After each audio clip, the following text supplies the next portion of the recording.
This is Henry Chamberlain, and I have a really fun treat. I've been really digging the early reader graphic novels. It's like a new wave of a comic, and it's really exciting for the earliest of readers. I don't know how much earlier you can get, but we've got Bob McMahon here, who's a 30 plus industry pro as an illustrator.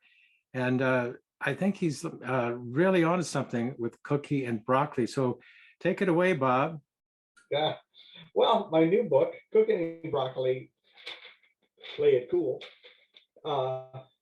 just came out. And I started to do children's books, you know, the 32-page ones. Actually, I've been illustrating them for a while. Yeah. But then I decided to, I started posting things in Facebook just to see if I could write. And they became kind of popular. Like, oh, I could post little stories here and kind of practice writing because my confidence level wasn't really, all that high on writing because I've only drawn and never really written anything. So I started doing the Facebook things and I thought, oh, this is great. I could try to do a 32-page, children's book. And then I tried and I sent to my agent, I sent a Cookie and Broccoli 32-page book, which was terrible because for some reason I just couldn't work in that format. It's like writing haiku or something for 32 pages. But then, I got together with my agent. I got like, what are we going to do? I mean, I have this great story, but I just can't even do it. So we decided, well, how about multiple panels? Okay. And then it just clicked. It just clicked after that. Turns out I'm good at multiple panels, early graphic novel things, but at children's books, 32 pages, maybe not so hot. So we went with it, and this is an idea that I had when I was illustrating another book. All of a sudden, I had this idea of the two opposites, a cookie and a broccoli. And, if I had thought about it, I would have come up with something more popular, perhaps. But that's what just popped into my mind. And I thought, okay, well, that's pretty funny. Okay, the two opposites in food and everything. The talking food genre, which is like really big right now, by the way. And then after I was still illustrating this other book, and like little stories would start to come into my head where they would be arguing and doing other things and going on like questioning about each other because they didn't know each other at all. And so that's how it started. And then, like I said, I tried to do a 32-page. Oh yeah, I tried to be Mo Willems. I thought, oh, I got this thing. I'm going to be Mo Willems. And boy, don't ever try to be Mo Willems because you'll hurt yourself. Seriously. But the multiple panel thing worked for me because my past, I'm like a comic guy. I like multi-panel things. I grew up with Peanuts, and and that was my start in Mad Magazine, and so I'm more used to the multiple panel thing. It seems to work where they can argue and talk and be more wordy and stuff like that. But and then they called this, when they first called it an early reader graphic novel, I'm like, isn't it just a comic book? Isn't it just those things that we used to get in the drugstore, Richie Rich? You page through them. But okay, it's okay. That's what they're trying to tie it into now because I guess that's a popular thing. But it's okay, that's fine. So, anyways, after finally clicking and submitting it to publishers, my agent submitted it to publishers. We got a couple of nibbles and stuff like that, and then I finally signed with Random House to do it, and I got a team behind me, and I've never had an editor before look at your work and not criticize it, but they play the role of like psychologist. Would that character actually say that in this panel? Because before he was acting like this, like that. Yeah. So anyway, that's where it started off, and it turns out the ages 5 to 8 is perfectly attuned with my mental, humor. So so that was that. Well, I think it's Well, like you say, it kind of irks you a little bit because it doesn't seem like, well, I wouldn't call my stuff early reader, but it's a perfect place for people to go because Yeah. parents are looking for what's something that my child, certain age, certain factors in place, they just want to get to the book. So okay, here's where the early reader books are. So it's a great label in a lot of ways. Let me do a little quick share screen. I wanted to just give people a taste of your work. Here's a piece from some years back, and I Oh wanted to yeah. compare that to something maybe more recent. Yeah. I don't know if there's something that might spring to mind to you about the evolution of style. Have you followed trends, or do you just evolve, or just naturally flow into a different way of doing your work? And very subtle, I know, but still. Yes, because at first, I thought, oh, Marie Grand Prix and her pastel art, all of that's so beautiful and everything else like that. But then I wasn't happy, like with that first drawing with the skater. That I just, I don't know. It was great, but it just wasn't me. And then I looked at, like Ronald Searle and people with a looser line, and I go, that's the way to do it. That's what I want to get to. And then I found a brush in Corel Painter. Um, it's I forgot the name of it, but it's like a sumi brush or something else like that. But it's barely controllable. I have no idea what it's going to do when I start drawing because it just blobs and slips and splashes everywhere, and it worked out so great. And that's what I was trying to go for, more of a loose line type of thing, because that it takes forever to draw the little pastel type. Although I do everything on Corel Painter, which is a program that maybe no one uses anymore. I don't know. But It's still hip. I know a lot of industry people still love it, but yeah, it seems like well, you have a great advantage because you have a more maybe a more robust set of tools because a lot of the younger kids just starting out go for Procreate, which yeah, kind of has a lot of shortcuts to it, but it gets the job done too in a way. yeah, but whatever, I this kind of thing for kids, whatever gets them to draw. Yeah, yeah. It's when I was growing up, my dad brought home reams of paper from work so that I could draw, whatever gets them to draw, I guess. And I'm not sure about Procreate. I hear a lot of great things about Procreate though, and I see a lot of great artwork and things. And if Corel Painter decided to discontinue, I guess I could switch into Photoshop because they have a lot of great, Kyle brushes and things like that. They have a lot of great brushes. I suppose I could do Oh, that with. yeah. But for right now, I just so in the Corel Painter ecosystem, I guess that. But I find I can do watercolors and inks and layers and all kinds of stuff. I just come up with ideas. And Yeah, that's what I'm trying to do. That I'm trying to tell a story with it, not just I see this a lot. A little girl holding a sword with a mean expression. I'm just trying to tell another kind of story, you know. trying to tell something else, something a little bit funnier. I've never been the gloom and doom one. I've always been the funny guy. So that's always been my artwork. well, yeah. I mean that ties in so beautifully with Cookie and Broccoli. Like I see this as even more streamlined. Is there something Yes, you could tell us about comparing that to your illustration work, or are there yes. interconnections there? Yeah, well, when I first turned it in, it was much more illustrated. It had backgrounds and things like that. And the editor goes, take the background out. Just the white background is fine. Just a gray surface is great. Simplify the line because you're going to be you got a deadline and doing this a lot. So you have to simplify everything down. So that's what I basically did, and I tried to get it down to just some line work. And although this isn't that brushy style, I thought, well, what, the humor shows. That's the important part. It's the humor. The humor shows through, I guess. So that's my evolution on this, and now when I'm doing this, I'm feeling the itch to go and illustrate other things now and stuff like that. That's just the artistic itch you get. from doing projects. I have Yeah. to do this project. I want to do this project. This is wonderful. But man, I just had this great idea of, illustrating this other thing. But no. I have to, I have a terrible attention span problem. So I have to really kind of lock myself down and do this kind of thing.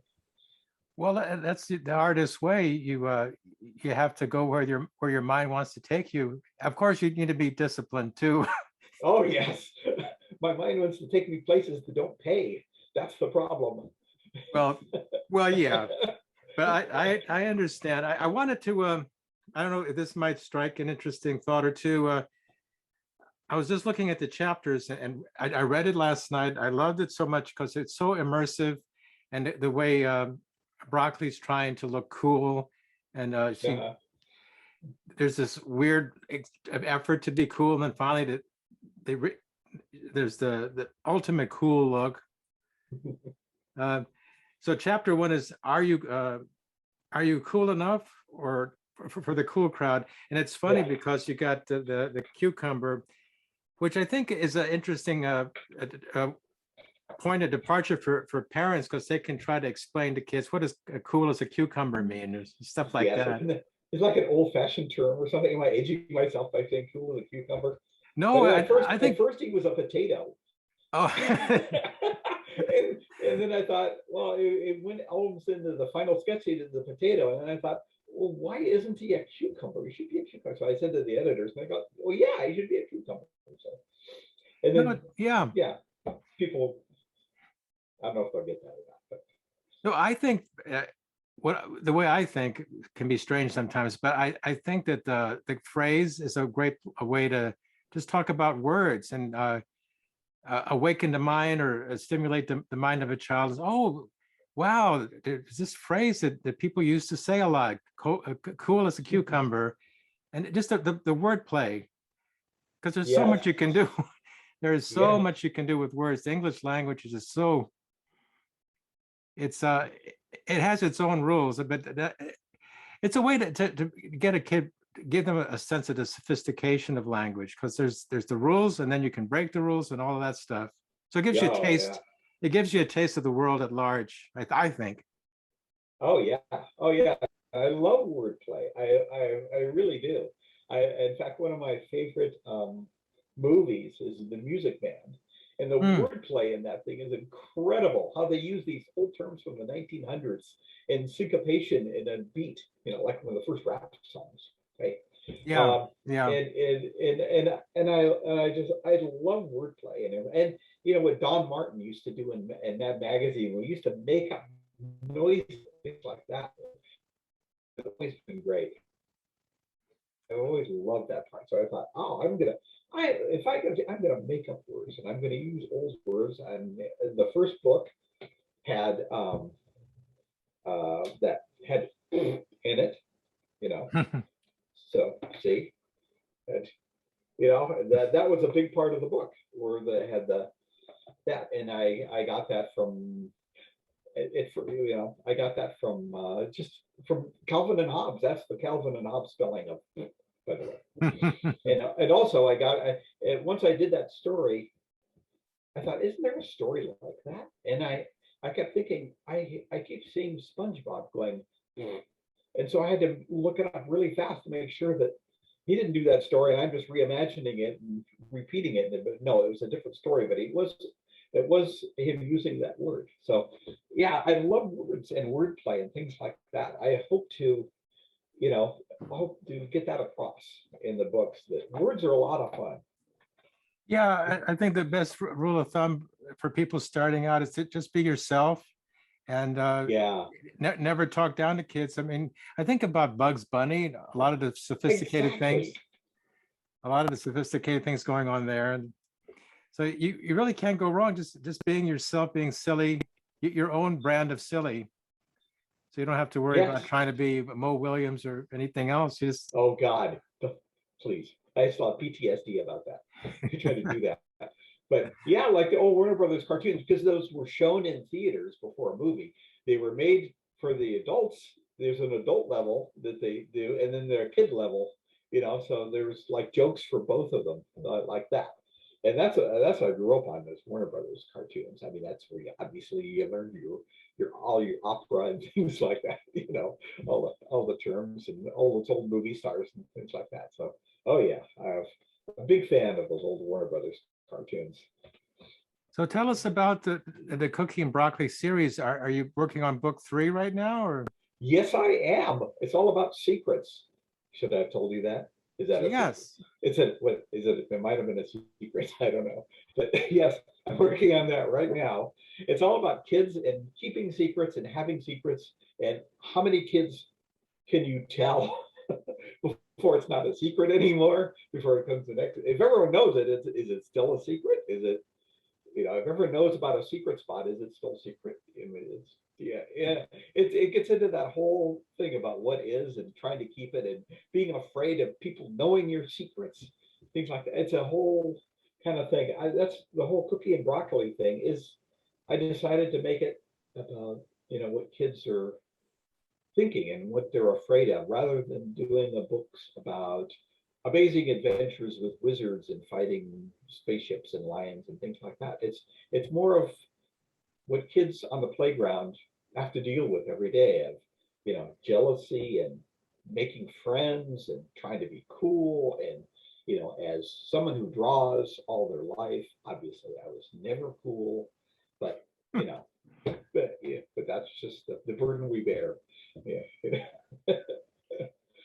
Well, God, there's so many directions I could take. The whole idea of being cool, I think that's really it's so spot on, because it'll speak to a child early and later on. And Mhm. I mean the whole all the issues with social media, all of that, you'd lightly touch on it without actually even mentioning social media. Yes, I know. I have to put them in their own little world of talking food. So Yeah. I'm not sure they have social media. And another thing I don't show them is actually going to the lunchroom, because what would they be eating, their classmates? So I don't know how to deal with that right now. But no, they're really on a basic level of actually talking to each other and seeing what's cool. And in the book, Broccoli actually becomes cool. So he kind of like, he's the dog who caught the car. Then what? Then Yeah. what do you do? And then it's not so hot anymore, and it becomes a big pain in the patootie. Yeah. And a patootie is another word that I wondered if people even knew what it was, but I guess they do. Oh, sure. Sure, absolutely. Um, Now, so I just love the way the book's constructed. Chapter 2 is Broccoli decides what is cool, what is not. Mhm. And so that's Broccoli finally getting to the promised land, and then finding it's not so wonderful. Yeah. And then chapter 3, Broccoli's trying to escape, the big escape. Yeah, being cool isn't very cool, actually, and he just wants to be. It's like you said, he just has to be himself. And maybe broccolis will never be as cool as cookies, or never be as cool as chocolate chip cookies, or other things, but or as cool as a cucumber. But yeah, being a broccoli is okay if that's what you are. You know, it's a good lesson to learn, I guess. Let me throw just a couple more questions your way. How long does it take to make a cookie and broccoli book? Have you found? Of how long does it take to make a book? Yeah. Oh, it takes over about a year.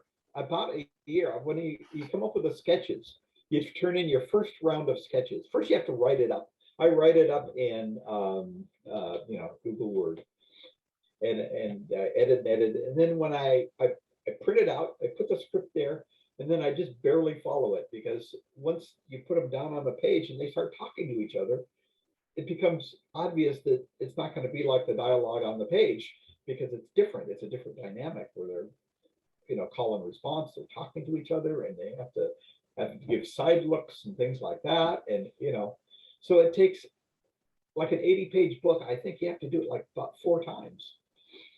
before before you get it right. And then you go into finishes, which are actually a little bit faster, except for the color. Um, and that takes about a year, and all the way your editors are going, yes, this and this, and oh, you didn't dot your I here. By the way, be sure to dot your I's. Because I'm doing hand done lettering, which is, horrible way to do things. But Unless you're good at it. I'm not. In elementary school, my writing was so sloppy that the teacher taped a message to my desk that said neatness counts and embarrassed the heck out of me. But yeah, no, I'm trying to be as neat as possible doing my hand lettering and remembering Mad Magazine and Don Martin, and all this wild lettering and everything else like that. But yeah, it takes a long time. It like doing it 4 times and then doing the finished artwork and then getting it together, and then it takes another couple months to actually get it okayed, and then when there's supply chain problems in the world, you don't need this book was due out like a month ago, but obviously it was caught up in supply chain foobar in China somewhere. Yeah. But the publishing process is really long. I don't know what it is for print on demand, other books and things like that. But getting it published is it's a long road, and it takes a lot of copies, a lot of redoing it. And I had to discipline myself because I'm just the worst distraction person ever. So, anyways, so that's how long it takes. And then the editors will always Yeah. go, well, can you do the next book faster? And you're like, oh, I don't know. No, tell them that's the way I work. That's the way I roll. No, that's the way I roll, big publisher. No, you're doing it faster. Oh, okay, I guess I'll do it faster. So yeah, I know. I in this latest book, I said I think I can do 3 spreads, finish 3 spreads a day, and so far I've been doing a spread and a half a day. So I'm gonna have to speed up.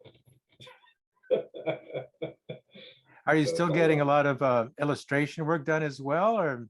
No, I can't do anything but this. I live, eat, breathe broccoli and cookie right now. When Well, that makes take my sense. walks in the morning, it takes the full concentration because this is what I want to do. When I'm doing it, there's this wonderful, peaceful feeling of, yeah, this is what I should be doing.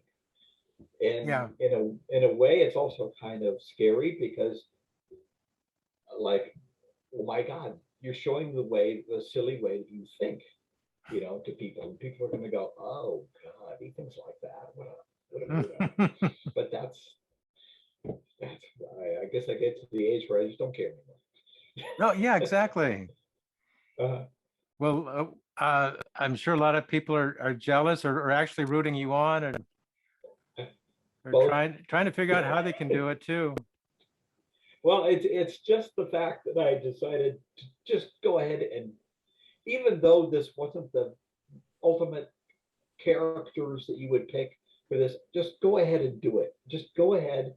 There's a thing in the War of Art, Stephen Pressfield, where it just says, "Stay stupid." You just go ahead and you just go with it, even though your mind is telling you, no, you should be doing something better than this. No, just go with it. Just go, take it to the end. Go with it. Yeah, that's great advice. Yeah. Well, is there anything else that you might want to add to people that are trying to get into the game? Like any final words of advice, or? You always think of editors out there when you submit as being the it's you against the editor, but it's not. It's the editor is on your side. The editor is part of your team. Whenever I had a doubt about, this is too crazy, I shouldn't be doing this. This doesn't make any sense. The editor would be going, do that, go there. Do that, go there. They're pushing you to be yourself, which I think is great. So I think it's that thing of be yourself and write and draw something that you want to read. That's like the best advice, you know. Yeah. This is something you want to read. Do that. Do that. And just keep at it for 1,000 years. So. Yeah, if it pleases you, if it makes you laugh, and there's a really good chance it's going to make other people feel good too. That's what I had to learn. I had to learn like, oh, this is funny for me, but how about, people out there, are they gonna think? And it turns out, yeah, you have a lot more people who have you same sense of humor than you think out there. So it's great. It's a great, wonderful world out there. Too Well, bad I have to spend it here drawing, but okay. you're having fun too. You got to admit I it. am. Every day I wake up and draw little funny, silly cartoons. So life ain't bad. Okay. So Cookie and Broccoli, Play It Cool. It just came out. So it's a It did. perfect book to pick up during this long holiday season. We're already in the holiday season. Oh my God, it's not even Halloween yet. I How can know. we be? You gotta hear Christmas music in stores and pumpkin spice everything. And there will never be a pumpkin spice character because I don't like pumpkin spice. Well, thank you so much, Bob. Thank you. No, thank you, Henry. This has been a lot of fun.